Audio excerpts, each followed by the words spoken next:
Good evening, and first at 5, a significant scare at Clackamas High School when a Snapchat video of a student holding a gun in a school bathroom sent the entire campus into lockdown. Well, thanks for joining us. I'm David Molko. Deputies swarmed school grounds this morning after the video surfaced, with parents also racing to get their teens. Let's bring in our Mike Benner outside Clackamas High. Mike, we should point out nobody was injured here, but what an absolutely frightening ordeal. Yeah, without a doubt, David. And in a letter home to parents this afternoon, school officials are crediting a student with notifying staff about all of this, so hats off to that student.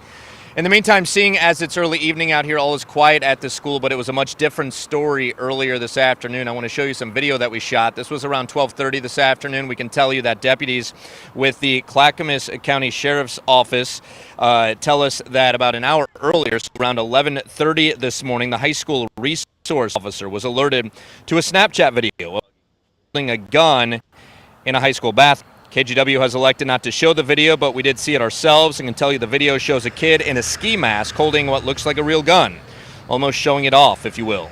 Deputies raced to the scene and located 2 students who were in the video. The school was placed in lockdown as deputies searched for a 3rd student, who they eventually located and took into custody. Only then was it determined the gun in the video was a realistic-looking CO2-powered replica pistol. The lockdown eventually lifted, still a very scary situation, and as you can imagine, a lot of parents rushed to the school as news of this incident spread. It is, and it shouldn't make everyone sick to their stomach. I'm sorry.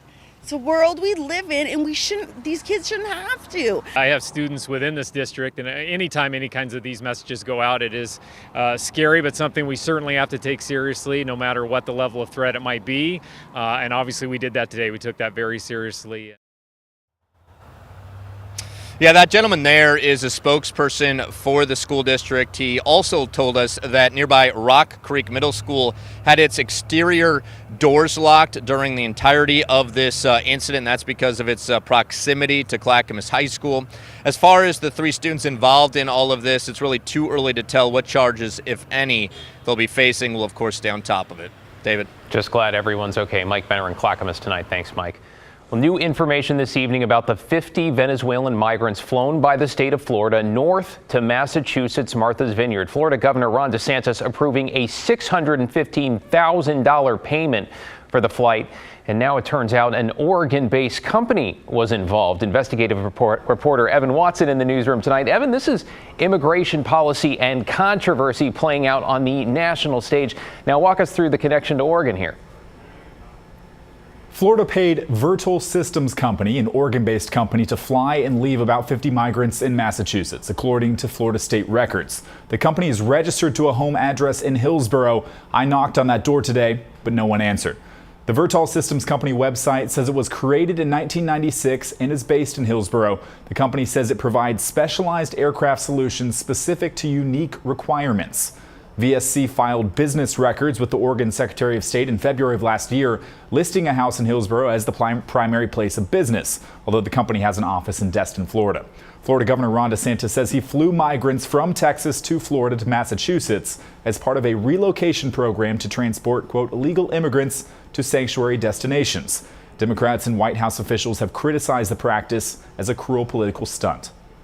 What we'll continue to do is use every tool at our disposal to insulate the state of Florida from the negative ramifications of his reckless border policies. And yes, that involves helping with transport. The legislature gave you $12 million. We're going to spend every penny of that to make sure that we're protecting the people of the state of Florida. They used them as political pawns, treated them like chattel in a cruel, premeditated political stunt.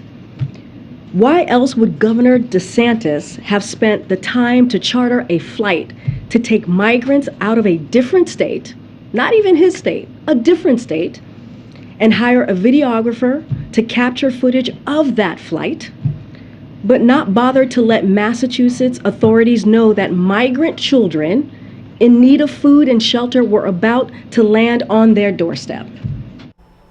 The White House says the migrants were told they were being flown to Boston and promised a job and housing. DeSantis says Florida's actions are a response to President Biden's, quote, damaging immigration policies. David? Evan Watson in the newsroom. Thanks, Evan. The man accused of a deadly and apparently random road rage shooting on a highway to the Oregon coast has now pleaded not guilty. Justin McAnulty was arrested a week ago. He made his first court appearance in Polk County. Lasted just a few minutes. The suspect didn't say anything. You might remember the shooting back in mid-July on Highway 18. Absolutely terrifying. Investigators say McAnulty shot and killed Dennis Anderson west of Grand Ronde. That was a suspected vehicle there. Anderson's partner was a passenger in his vehicle at the time. She says McAnulty first tried to run them off the road. They eventually pulled over and called 911. That's when she says McAnulty pulled up next to their car and opened fire. The suspects due back in court next week. Well, neighbors in Northeast Portland tonight say they are shocked and saddened over the death of a 49-year-old named Morgan Seeger. Portland police found him Monday in the Irvington neighborhood, stabbed to death in a driveway. Let's bring in Alma McCarty. Alma, Seeger was homeless, but he was also part of that community. What are folks there telling you?